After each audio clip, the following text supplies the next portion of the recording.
Allu Arjun arrest political turn తీసుకుంటోంది.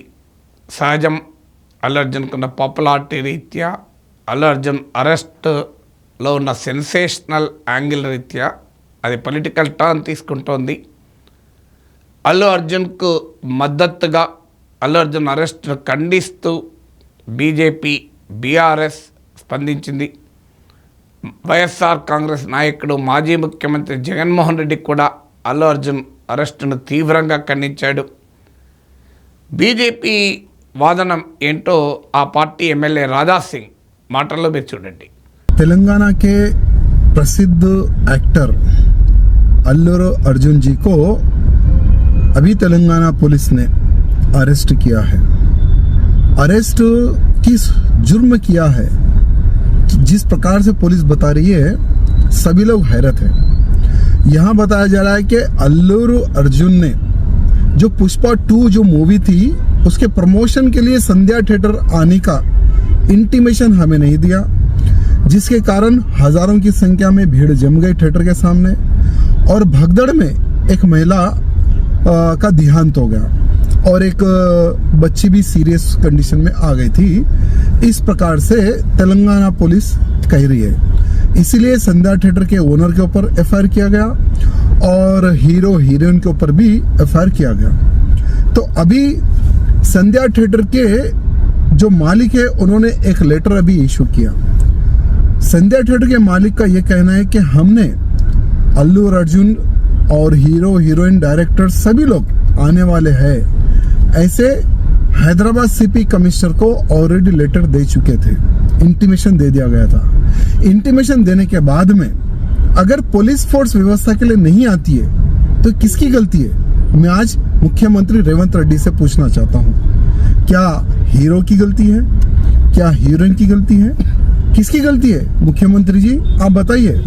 आपका statement आया कि कानून सबके लिए एक बराबर, कहाँ है, किधर है आपका कानून? అలాగే బీఆర్ఎస్ ఆర్గ్యుమెంటు మీరు కేటీఆర్ ట్వీట్ స్క్రీన్ పైన చూస్తున్నారు. సో ప్రతిపక్షాలు రెండు కూడా ఇది ఈ అరెస్టును ఖండిస్తున్నాయి. అల్లు అర్జున్ను డైరెక్ట్గా ఎలా దీనికి బాధ్యులు చేయగలం, జరిగిన ఇన్సిడెంట్ కంటూ ఒక రకంగా అల్లు అర్జున్కు మద్దతుగా ప్రభుత్వ చర్యను ఖండిస్తూ బీజేపీ, బీఆర్ఎస్లు స్పందించాయి.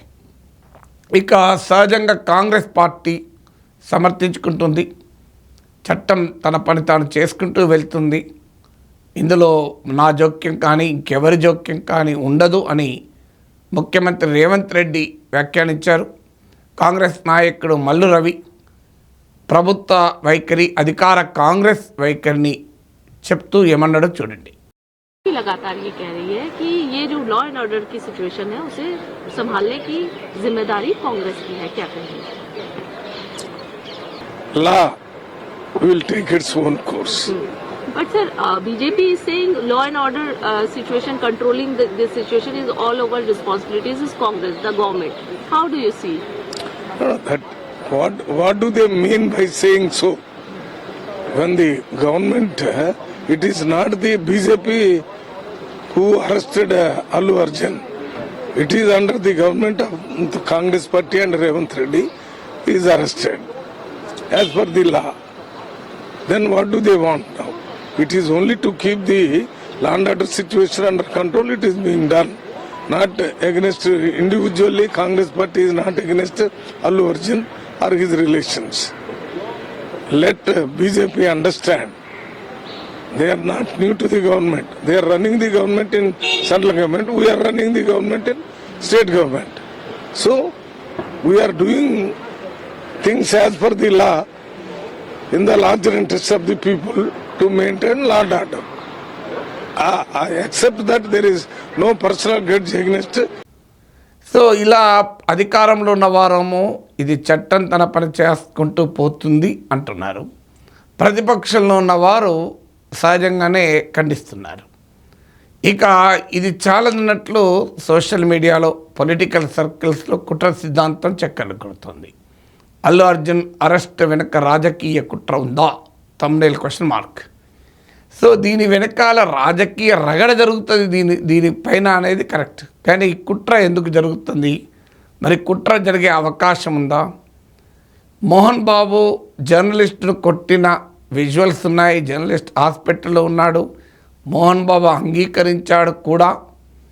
కానీ మోహన్ బాబు పైన లేని యాక్షన్ కాస్త పోలీస్ యాక్షన్ అల్లు అర్జున్ పైన ఎందుకుంది అంటూ కుట్ర సిద్ధాంతాన్ని సమర్థించేవారు ఉదాహరణగా చెప్తున్నారు. సో ఏంటి మరి కుట్ర సిద్ధాంతం గురించి ఇప్పటికిప్పుడు కంక్లూజన్కు రాలేము. తెలంగాణ రాజకీయాలకు ఫిలిం ఇండస్ట్రీకి దాదాపు సంబంధాలు లేవు. అంటే రాజకీయంగా తెలంగాణ ఫిలిం రాజకీయాల్లో తెలుగు ఇండస్ట్రీ ప్రముఖుల ప్రత్యక్ష భాగస్వామ్యం లేదు. దానికి కారణం తెలంగాణ ప్రాంతానికి చెందిన ఫిలిం పర్సనాలిటీసే చాలా తక్కువ. సో చాలా క్లియర్గా సీమాంధ్ర ప్రాంతానికి చెందిన వాళ్ళే ఫిలిం ప్రపంచంలో ఫిలిం పర్సనాలిటీస్లో top heroes, top directors, top producers కూడా మనకు ఆంధ్ర ప్రాంతం నుంచే ఉంటారు. అందువల్ల ఆంధ్రప్రదేశ్ రాజకీయాలకు కొంత ప్రత్యక్ష సంబంధం ఉంది. కానీ తెలంగాణ రాజకీయాలకు ఇప్పుడే కాదు, గతంలో కూడా ప్రత్యక్ష సంబంధాలు ఏమీ లేవు. సో అందువల్ల తెలంగాణలో ఉన్న కాంగ్రెస్ ప్రభుత్వం ప్రత్యేకంగా అల్లు అర్జున్ అరెస్ట్ చేయడానికి కారణాలు రాజకీయంగా కనిపించడం లేదు. అల్లు అర్జున్ మల్లు రవి అన్నట్లు అల్లు అర్జున్తో పర్సనల్ పంచాయతీ ఏమీ రేవంత్ రెడ్డికి లేదు, కాంగ్రెస్ ప్రభుత్వానికి లేదు. పోనీయండి, దీనివల్ల ప్రయోజనం వస్తుంది అని కూడా ఖచ్చితంగా చెప్పలేము. అంటే అల్లు అర్జున్ అరెస్టును ఖండిస్తే లాభం జరుగుతుంది, అల్లు అర్జున్ అరెస్ట్ చేస్తే లాభం జరుగుతుంది అని ఖచ్చితంగా కూడా చెప్పలేము.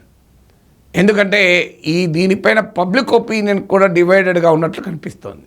నేను ఒపీనియన్ పోల్ పెడితే ఇప్పటికీ నేను ఈ వీడియో చేసే టైంకు 49% అరెస్టును సమర్థించారు, 42% అరెస్టును వ్యతిరేకించారు. ఇది తప్పుడు చర్య అన్నారు. మిగతా మంది మేమేమీ చెప్పలేము అన్నారు. ఈ 7% గ్యాప్ కూడా మనం గ్యారంటీగా ఇంతే గ్యాప్ అని తీసుకోలేము. అంటే క్లియర్గా దీంట్లో పాల్గొన్న వారంతా తెలంగాణ వాళ్ళే అని కూడా చెప్పలేము. ఇది రిప్రజెంటేటివ్ పబ్లిక్ ఒపీనియన్ అని కూడా నేను అనలేదు. కానీ డెఫినెట్గా ఓవర్వేమింగ్గా ఒకవైపు అయితే లేదు. అల్లు అర్జున్ అరెస్టును సమర్థించడం వైపో అల్లు అర్జున్ అరెస్టును వ్యతిరేకించడం వైపో వన్ సైడెడ్గా లేదు. అందువల్ల కాంగ్రెస్ ప్రభుత్వం ఈ రిస్క్ ఎందుకు తీసుకుంటుంది? పొలిటికల్గా ఒక రాజకీయ పార్టీ ఏదైనా చేయాలంటే పాలిటిక్స్ ఆలోచిస్తుంది. అందులో అల్లు అర్జున్ లాంటి సెలబ్రిటీని అరెస్ట్ చేయడానికి పొలిటికల్ బాసెస్ అనుమతులు లేకుండా పోలీసు అధికారులు కూడా చేస్తారని అనుకోను. ఎందుకంటే పొలిటికల్ రామిఫికేషన్స్ ఉన్నది, పొలిటికల్ ఇంప్లికేషన్ ఉన్నది. కానీ అదే సమయంలో ప్రభుత్వము అల్లు అర్జున్ అరెస్ట్ చేయడం ద్వారా పొలిటికల్ మైలేజ్ ఖచ్చితంగా పొందుతుందన్న గ్యారంటీ అయితే లేదు. అల్లు అర్జున్ ఫ్యాన్స్ నుంచి వ్యతిరేకత రావడానికి అవకాశం ఉంటుంది. ప్రతిపక్షాలు దీన్ని తమకు అనుకూలంగా మలుచుకోవటానికి కూడా అవకాశం ఉంటుంది. ఇక ఇది కాదు ఆంధ్రప్రదేశ్ రాజకీయాలకు యొక్క రిఫ్లెక్షన్ ఇది అని కూడా కొంతమంది ఎక్స్ట్రీమ్ కంక్లూజన్ కూడా తీస్తున్నారు. చంద్రబాబు నాయుడు రేవంత్ రెడ్డికి మధ్యలో ఉన్న సాన్నిహిత్యము ఫలితంగానే జరిగింది అని అసలు ఈ వాదనలో అర్థం ఉందని అనుకోను. చంద్రబాబు నాయుడు ఆంధ్రప్రదేశ్లో ఏమైనా అల్లు అర్జున్ పైన యాక్షన్ తీసుకున్నాడా? సో అల్లు అర్జున్కు వ్యతిరేకంగా చంద్రబాబు నాయుడు మాట్లాడా? అంటే మెగా వర్సెస్ అల్లు వివాదము, అల్లు అర్జున్ వైసీపీ అభ్యర్థి అయిన రవి కిషోర్ చంద్రారెడ్డికి ప్రచారం చేయడము, ఆ వివాదం వల్ల ఈ రకమైన ఎక్స్ట్రేనియస్ అంటే అంత ఖచ్చితంగా సంబంధం లేని కంక్లూజన్లు కూడా డ్రా చేయొచ్చు. బట్ దానికి సబ్స్టాన్షియల్ బేస్ ఉందని నేను అనుకోను. ఎందుకంటే చంద్రబాబు నాయుడు అరెస్ట్ చేయించే ప్రయత్నము చేస్తాడని అనుకోను. ఆయన అరెస్ట్ చేయమంటే రేవంత్ రెడ్డి అరెస్ట్ చేస్తాడని కూడా అనుకోను. అందువల్ల ఆ సిద్ధాంతం కూడా కరెక్ట్ కాదు. ఇక హైకోర్టులో అల్లు అర్జున్ తరఫున లాయర్ ఏం వాదించాడు, నేను ఆ ప్రభుత్వ లాయర్ ఏమన్నాడు అది నేను వేరే వీడియోలో చెప్తాను. కానీ ఇంకో వాదన కూడా ఏంటంటే ఇది సెన్సేషన్ కొరకు చేశారు. అంటే మేము చట్టం ముందు ఎవరైనా సమానులే అనేటువంటి ఒక వాతావరణాన్ని క్రియేట్ చేయడానికి ప్రభుత్వం చేసిందా? మరి ప్రభుత్వానికి కూడా తెలుసు ఇది ఏమీ కాదని. ఇప్పుడు ఆల్రెడీ నేను ఈ వీడియో చేసే సమయానికి ఇంటరిమ్ బెయిల్ కూడా హైకోర్టు ఇచ్చేసింది. హైకోర్టు ఇంటరిమ్ బెయిల్ ఇవ్వడమే కాదు, అల్లు అర్జున్నే నేరస్తుడని చెప్పడానికి ప్రైమా ఫేసి ఎవిడెన్స్, ప్రాథమిక ఆధారాలు ఏమీ లేవు అని పేర్కొంది. నేను హైకోర్టు జడ్జి వర్డిక్ట్ పైన సెపరేట్గా హైకోర్టు ఆర్డర్ పైన మాట్లాడతాను. కానీ హైకోర్టు ఆర్డర్లో చూస్తే అల్లు అర్జున్కు వ్యతిరేకంగా ఆర్డర్లో జడ్జి వ్యక్తం చేయలే అభిప్రాయాన్ని. ఒక రకంగా అల్లు అర్జున్కు సానుకూలంగానే ఉంది కనుకనే ఇంటరిమ్ బెయిల్ వచ్చింది. 4 వారాల పాటు ఇంటరిమ్ తాత్కాలిక బెయిల్ ఇచ్చారు. పూర్తి బెయిల్ను పైన అంటే ఫుల్ బెయిల్, రెగ్యులర్ బెయిల్ గురించి వాద ప్రతివాదాలు తర్వాత జరుగుతాయి. సో అందువల్ల కోర్టులో కూడా ఇది జరుగుతుందని ప్రభుత్వానికి తెలియదు కాదు. ఎందుకంటే షారూఖ్ ఖాన్ కేసులో 2017 కేసు ఉంది. ఇలా అల్లు అర్జున్ తరఫున లాయరు హైకోర్టులో ఆ అంశానికి కూడా ప్రస్తావించారు. 2017లో సుప్రీంకోర్టు దాకా వెళ్ళింది షారూఖ్ ఖాన్ విషయంలో. స్టాంపీడ్ జరిగింది కూడా ఆ సినిమా రిలీజ్ విషయంలో. సో దానిపైనే షారూఖ్ ఖాన్ పైన కేసు కొట్టేశారు. అందువల్ల ఇదంతా ప్రభుత్వం కేసు పెట్టే ముందుకు కానీ అరెస్ట్ చేసే ముందుకు కానీ ఈ మేరకు సమాచారం ఉండదా, ప్రభుత్వానికి తెలియదా? అందువల్ల రాజకీయ కుట్ర ఉంది అనటానికి ఆధారాలైతే ఇప్పటి వరకు లేవు. ఇక సెన్సేషన్ కొరకు చేశారా, ప్రభుత్వం ఎంత గట్టిగా ఉంటుంది, ఎంతటి వారినైనా వెనకాని చూడదు, ఆ యాంగిల్లో చేశారా, లేదా ప్రభుత్వం చెప్తున్నట్టు లా దానంతనదే as it taken its own course, అంటే ఆ కోర్సు ప్రభుత్వ ప్రమేయం లేకుండా ప్రభావం లేకుండా జరిగిందా? ఈ రెండిట్లో ఏదైనా కావచ్చు. సాధారణంగా law will not so easily take its own course. ఇంత సెలబ్రిటీలు ఇన్వాల్వ్ అయి ఉన్నప్పుడు చట్టం తనంతర పనే చేసుకుంటూ పోతుందా అనేది అనుమానాస్పదమే. సో అందువల్ల ఇదొక కుట్ర సిద్ధాంతం నిజమై ఉండకపోవచ్చు. కానీ ఇక కేసుల్లో మాత్రం డీల్ చేసిన వ్యవహారంలో 2 ప్రశ్నలు అయితే ఎదురవుతున్నాయి. ఒకటి, అల్లు అర్జున్ నేను ఇంకో వీడియోలో కూడా మొదటి వీడియోలో చెప్పినట్లు డ్రెస్ మార్చుకుంటానంటే కూడా సమయం ఇవ్వకుండా అరెస్ట్ చేయడం, బెడ్రూమ్లోకి వెళ్ళి అరెస్ట్ చేయడం, ఇది ఓవర్ యాక్షన్ అవుతుంది. అయితే ఈ ఓవర్ యాక్షన్కు ముఖ్యమంత్రి రేవంత్ రెడ్డి ఆదేశాల మేరకే చేశారని కంక్లూజన్లకు రాలేము. పోలీస్ అధికారుల వ్యవహార సరళిపైన కూడా ఆధారపడి ఉంటుంది అక్కడున్న సర్కమ్స్టెన్సెస్. బట్ డెఫినెట్గా అది క్వశ్చనబులే. ఎందుకంటే నేను అంతకుముందు వీడియోలో కూడా చెప్పినట్టు అల్లు అర్జున్ తీవ్రవాది కాదు, సంఘ విద్రోహ శక్తి కాదు, చట్టం నుంచి తప్పించుకుని పారిపోయే వ్యక్తి కాదు. అందువల్ల అంత హడావుడి చేయాల్సిన అవసరమే లేదు. ఆయనకు పూర్తి సమయం ఇచ్చి రెస్పెక్టబుల్గా అరెస్ట్ చేయాలా, డిగ్నిఫైడ్గా అరెస్ట్ చేయాలా, ఇది కేటీఆర్ ట్వీట్లో పేర్కొన్నారు. నేను అదంతా కూడా అనడం లేదు. సింపుల్ వ్యవహారం ఏంటంటే అల్లు అర్జున్ అని పక్క పెడదాం, ఆయన సెలబ్రిటీని కూడా పక్క పెడదాం. ఓ సామాన్య పౌరుణ్ణి అరెస్ట్ చేయాలన్నా కూడా ఈ రకంగా ప్రవర్తించాల్సిన అవసరమే తెలియదు. ఇక కేసులు కూడా చూస్తే సెక్షన్ 105 భారతీయ న్యాయ సంహిత కల్పబుల్ హోమిసైడ్ అన్నారు. బహుశా షారూఖ్ ఖాన్ కేసులో కూడా సేమ్ కల్పబుల్ హోమిసైడ్ 2017లో పెట్టారు కనుక స్టాంపీడే కనుక ఇప్పుడు కూడా కల్పబుల్ హోమిసైడ్ కేసైనా పెట్టుండాలి. కానీ కల్పబుల్ హోమిసైడ్ అంటే చాలా పెద్ద నేరం. అది అంటే మర్డర్ కాదు, కానీ దానిపైన ఇంటర్ప్రిటేషన్ ఎక్స్ట్రీమ్ స్థాయికి కూడా వెళ్ళవచ్చు. మీకు సింపుల్ భాషలో చెప్పాలంటే మీరు కట్టతో కొడతారు, చంపాలని కొట్టరు, కానీ ఆ వ్యక్తి ఏదన్నా అనారోగ్యంతో ఉన్నాడు, ఈ దెబ్బకు చనిపోయే ప్రమాదం ఉంటుంది. అందువల్ల చనిపోయటానికి గాయపరచడానికి దారి తీసే విధంగా దోషపూరితమైన నేరపూరితమైన చర్యగా మాత్రం వస్తుంది. సో అంత సీరియస్గా అల్లు అర్జున్ ఎవరినో ఏదో చేయడానికి ఈ పని చేస్తాడు అని ఆరోపించలేము. అందువల్ల కల్పబుల్ హోమిసైడ్ అనేది చాలా గ్రేవ్ ఛార్జెస్. అలాగే causing hurt, punishment for causing hurt, గాయపరిచినందుకు పనిష్మెంట్ ఇవ్వడం అనేది, అది కూడా అల్లు అర్జున్ ప్రత్యక్షంగా ఒక వ్యక్తికి ఈ రకంగా జరగాలని కావాలని చేశాడని ఆరోపించలేము.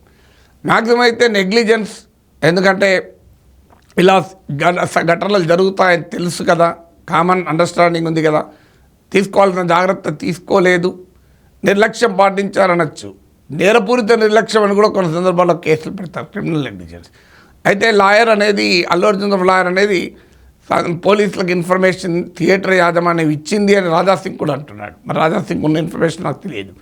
లేదు, అల్లు అర్జున్ అయితే హైకోర్టులో క్వాష్ పిటిషన్లోనే చెప్పాడు, నేను సంధ్యా థియేటర్ యాజమాన్యాన్ని చెప్పాను, పోలీసులు కూడా చెప్పానని.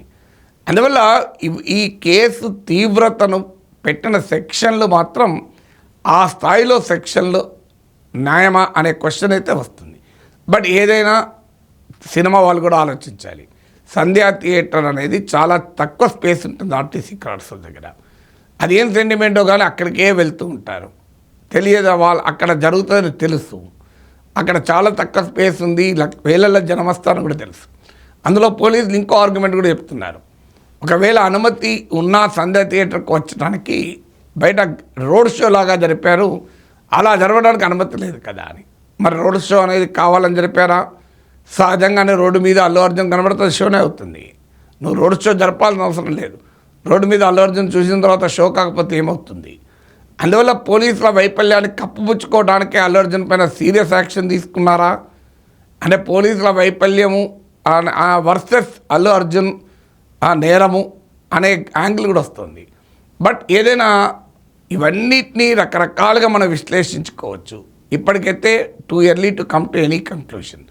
మనం మీడియా ట్రయల్ జరపాల్సిన అవసరం లేదు, యాక్చువల్ ట్రయల్లో తేలుతుంది. కానీ పొలిటికల్ కాన్స్పిరసీ అనేది మాత్రం చాలా పెద్ద పదం.